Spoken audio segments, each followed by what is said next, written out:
1996. So, to mention further, when I spoke about my father's family, the whole family is actually in Topolchany they started. So there was some uncle of mine and so. And my grandmother also was from Topolchany. Her maiden name was Link. So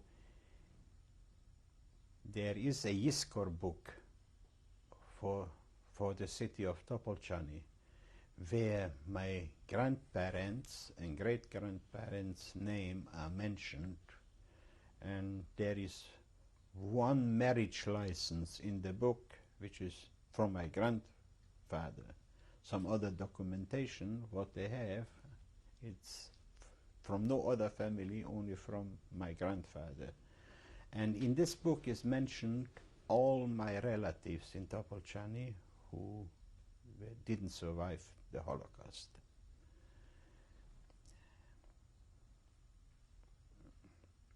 I wanted to ask you if you knew about any other specific anti-Jewish laws that were passed in 1940, 41, any specific ways that Jewish life was affected? No. Not in 1940, 41, I don't really remember. Between 1939 and only 41? I know, only that we had to wear the yellow stars, restrictions on travel, but that we could overcome. We got permission to travel to the yeshiva. How did you get that permission? You went to the police and they gave you it. I don't think it. You didn't need even a protection. You had just to say that the purpose why you have to go, and it was easy obtainable. So you were able to do that? Yeah, because we went, once we went to, when the semester started, we went to yeshiva and we came back, we had to go. So, and we didn't need really to make, there was a restriction later on in 42 or 41 it was, Jews, there was a curfew against Jews. Because usually when I learned in Pressburg in the yeshiva, we had to be 4 o'clock in the morning in the yeshiva. But when this new restriction came, it started only 6 o'clock, no Jew was allowed. The rabbi told us that we should study at home, but you know, as nobody inspected us, we didn't learn at home, but this is beside the point. But just to mention, the restriction was really not to go out the whole night. From 6 o'clock at night till 6 o'clock in the morning, we couldn't walk. But there was in 1941, I was in Nitra, and we had a Purim celebration, and it went on till 12 o'clock at night. I had a choice, or to go home, or to stay there, lay down on a bench, and till the morning. I figured it's 12 o'clock, dark, nobody sees. I, with a friend of mine, I went home 12 o'clock. And we had to go a fairly couple of blocks to walk through till I came to the house I was living there. I would say 10 meters before the door of my house, a policeman stopped us and took me in jail. So I slept there in jail, but in the morning people got aware that 2 boys of the yeshiva are in jail. By 10 o'clock I was already released. Pay a fine and that's all. Who were these policemen? That was Slovakian policemen. Slovakian. Yeah. And unfortunate, it was really before the door. I mean, I felt I made it already, and all of a sudden, by the last couple of things, we got cut. Were you aware of what was going on in Poland?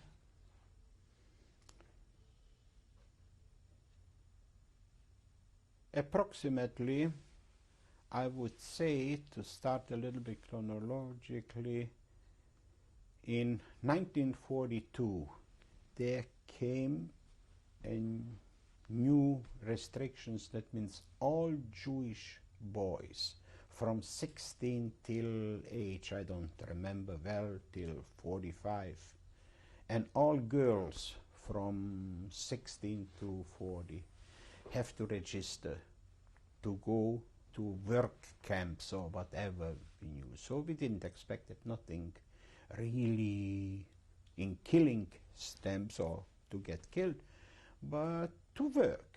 And especially you had to go before a doctor, and he selected only who is able to work. He got registered for work, and who was sick, registered that he is not able to work.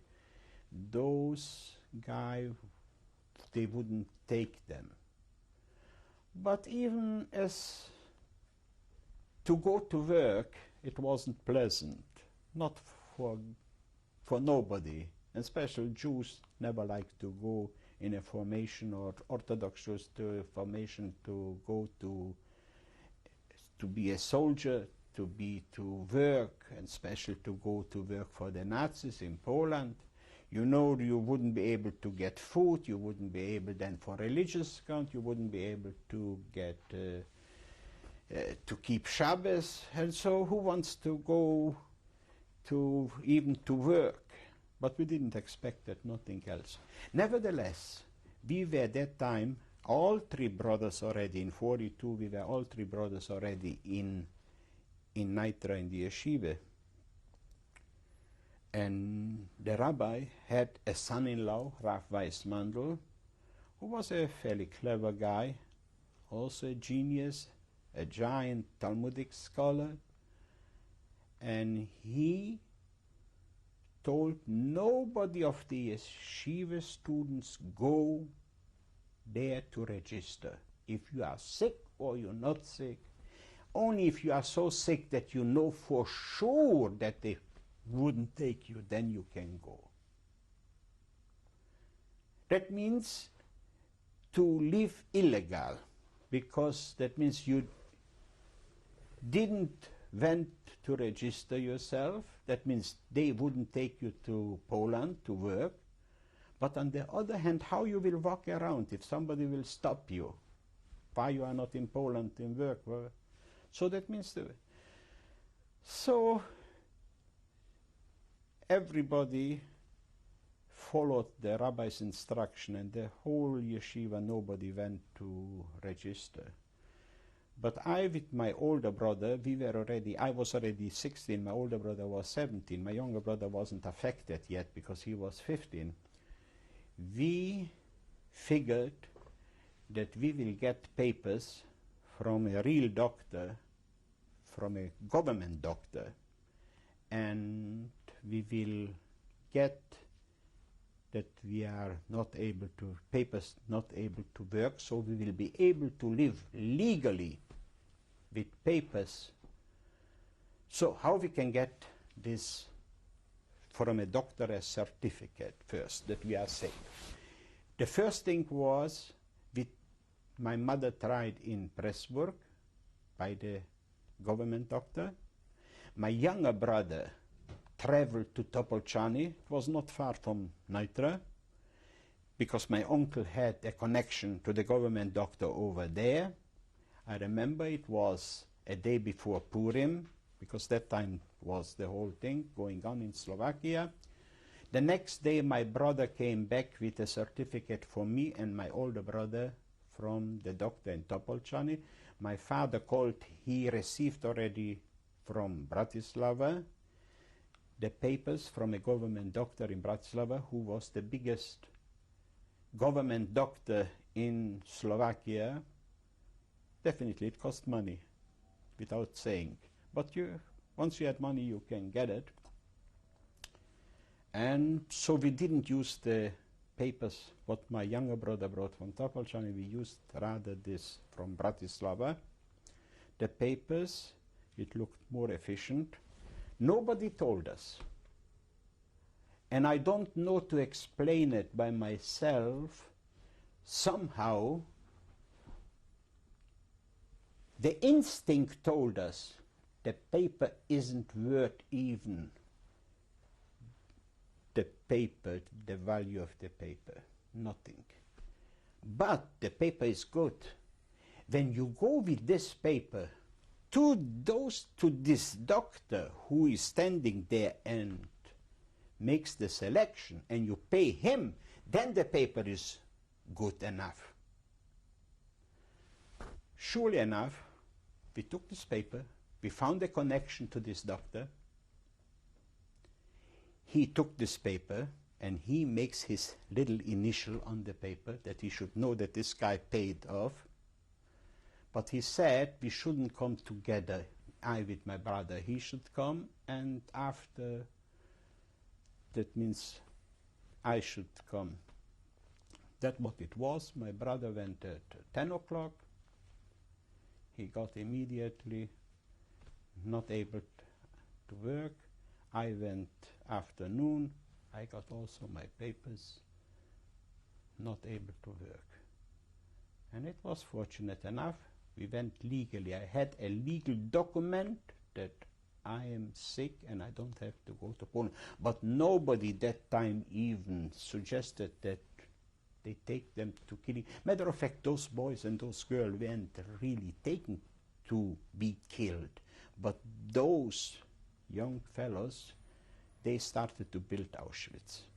That means Auschwitz was built by those people, because Auschwitz wasn't yet even, nothing even established yet. But I have to tell you the whole story, even if it's not direct connected with me. My older brother was in some sort a genius. He figured, before we knew that we can get at all these papers from the doctor for money, he figured he will try to fool this doctor. He went on a Saturday.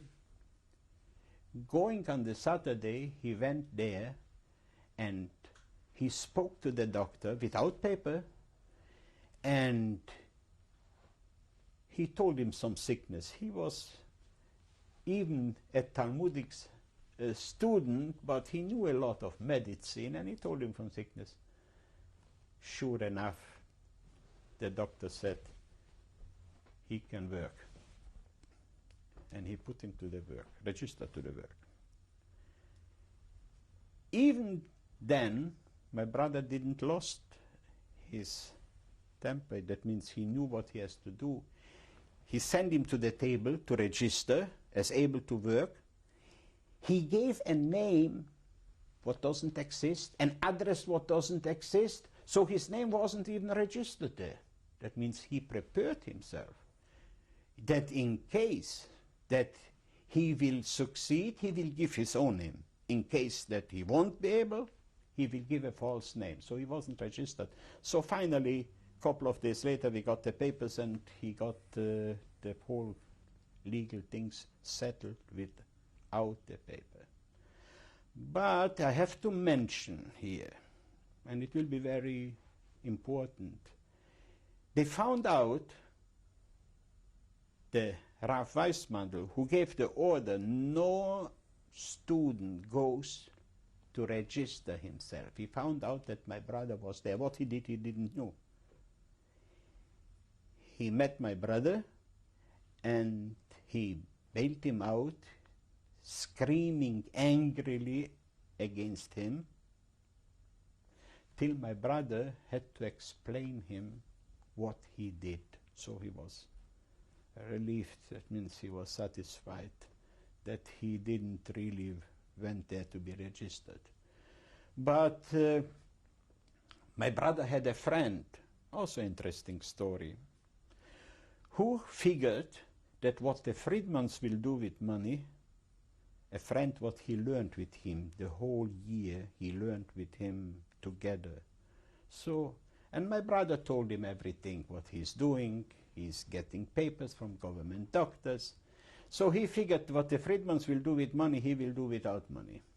They didn't have money.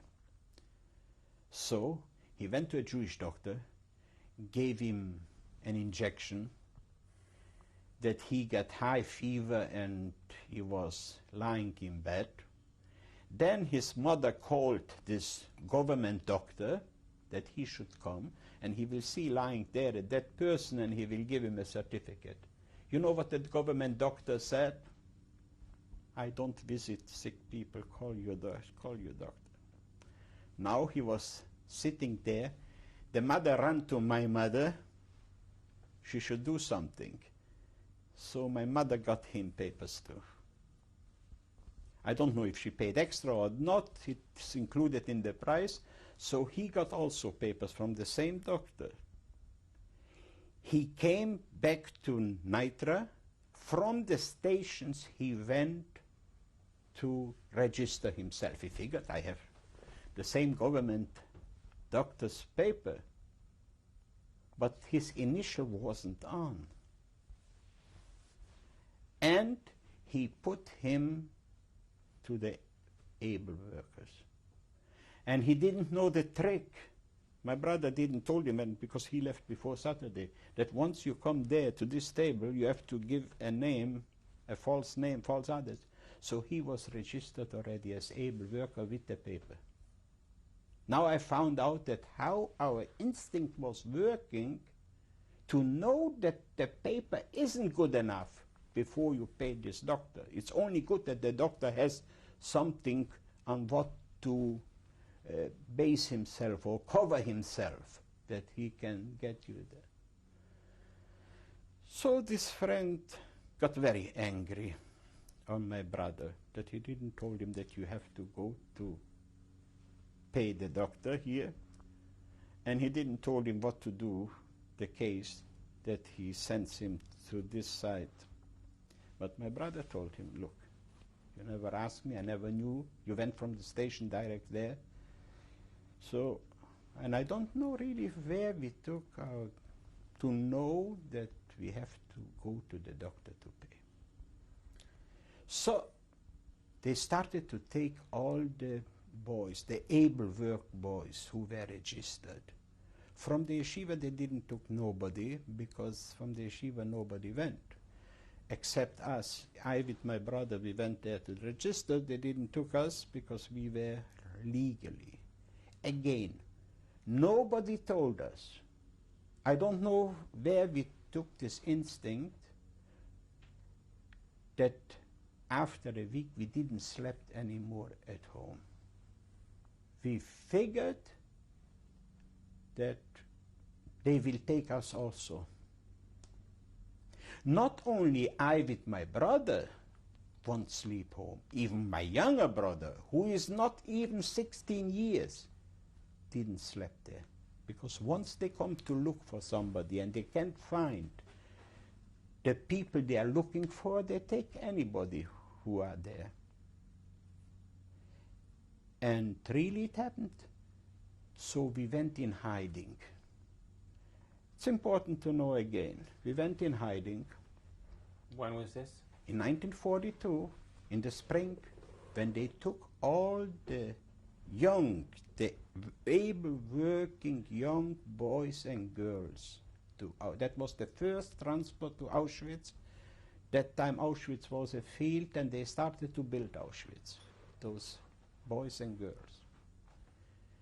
And we had an instinct that once they are finished with the able workers, they will come for this unable workers.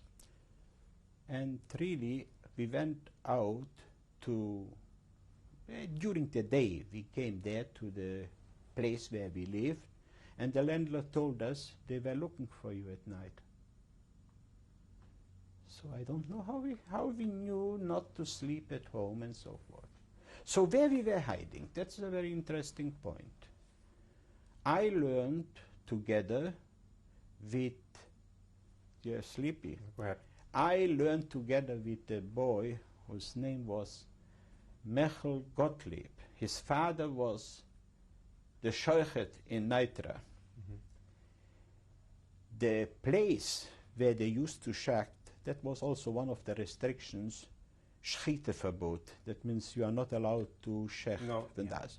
Not only it was forbidden, the whole place, the slaughterhouse, was sealed off by the police with seals, but it has more than one door.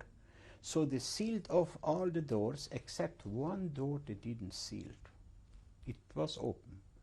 So my friend, I learned with him the whole year, this semester, I begged him he should give me the key to this door.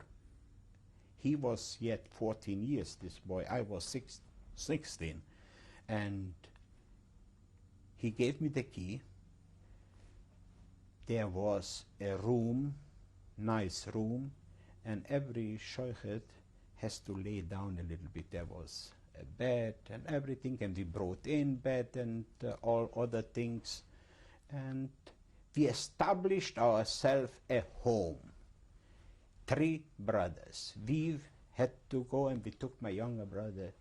And the fact I mentioned that my older brother's friend who got cut to the able workers, we took him also in as a 4th. So 4 people we were in, because he was angry at my brother, as I mentioned, so we took him in. So we were living there in hidden. During the day we walked out, we both and so, but it was only at night when they went to pick up the people. There we were sleeping the whole time, and it was for a couple of weeks. And matter of fact, it was Pesach, the Seder. We also managed to do there. We cooked ourselves and we bought ourselves things, and we managed to make the Seder there. Now to mention now what we know about killing. Really what we know. We didn't know nothing. And we didn't imagine that such a thing. We knew a lot of people will die, and a lot of people are dying in Poland. The fact that they don't have what to eat, overworked, and that's the reason why they... And occasionally they take a little of juice, those Jews special Olympic out, and they kill them, because we heard even from Austria in Vienna the first couple of months they killed here a Jew and there a Jew, and even names what we heard who they killed, which we knew or we heard, we knew who they are or so forth. So definitely, but systematically killing, no. But the Wannsee Conference was end of January 1942. So that was even before the really, what I told you now, the story that was in March, April, May in 42. But when the Germans already finalized the final solution of the Jews, that took place end of January 1942. There was in Bratislava a certain fellow, his name was Grünhut, Aaron Grünhut. He wrote a book because he was very active in helping Jews. And in his book, I found, is mentioned that by end of January, approximately a week after the Wannsee Conference, when they decided the final solution of the Jews, he knew about, he heard about, he had a good connections to the Germans, to the Gestapo. And he called a meeting, and he mentions the name, who attended this secret meeting. He mentions there 10 or 12 names. Rav Weissmandl, who I mentioned before, who was my teacher in the yeshiva. He was prominent in working in Hatzalah of Jews. And next to him is mentioned my father's name, Moritz Friedman. He attended this meeting.